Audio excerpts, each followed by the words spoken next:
Joining me now, Congressman Mike Quigley, Democrat from Illinois, member of the Appropriations and Intelligence Committees, which means we've seen a bit of you of late, sir. Thank you so much.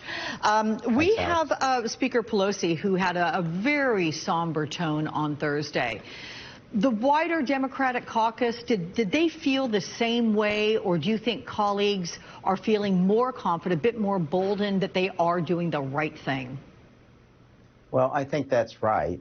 In the final analysis, this is a president that has never been held accountable for anything he's done wrong. I think the frustration really mounted after the Mueller investigation was complete, and Barr and the president said they were exonerated. Special counsel called a press conference and said he wasn't.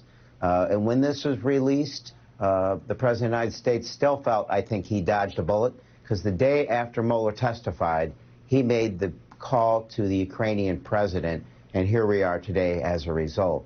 So I think there's a sense in the caucus that we're doing the right thing.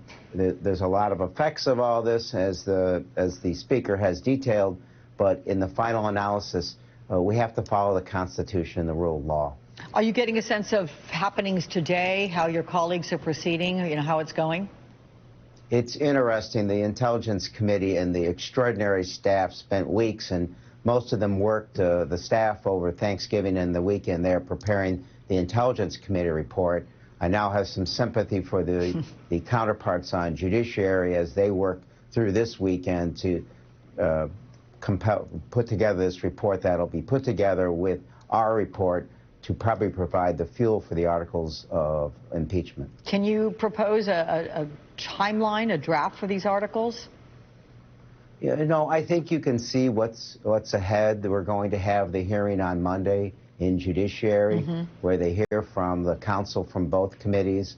They take that information, probably move forward with something, something akin to a markup, put those articles together for a full vote, and hopefully before the end of the year have the full vote on the House floor involving articles. It's been suggested perhaps a full vote Friday the 20th. Do you think that is a reasonable target?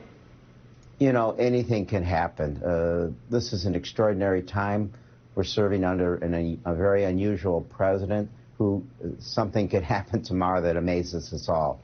And I think Chairman Schiff made it clear the investigation continues. There's new information learned all the time.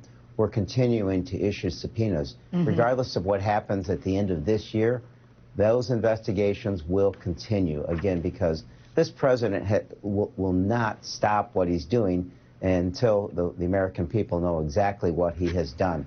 It's fascinating to me. There was an October 3rd call, an October 3rd question by a reporter, in which a reporter asked the President of the United States what he hoped President Zelensky would do. And October 3rd, the president still said he wants them to do this investigation. So clearly he hasn't learned, or doesn't think he did anything wrong. Can I ask, given all that you heard on intelligence, you have digested all of this evidence firsthand, do you agree with the summarization that there are three notable articles going forward on impeachment, those being abuse of power and bribery, obstruction of Congress, and obstruction of justice? Are those the three that you think are the most likely to be put forth?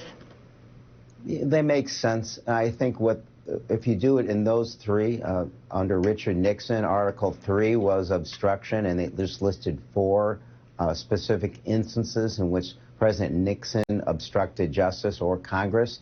I think this president probably had 4 in one day, telling people that they couldn't testify and blocking, hundreds of thousands of documents that would come to Congress otherwise.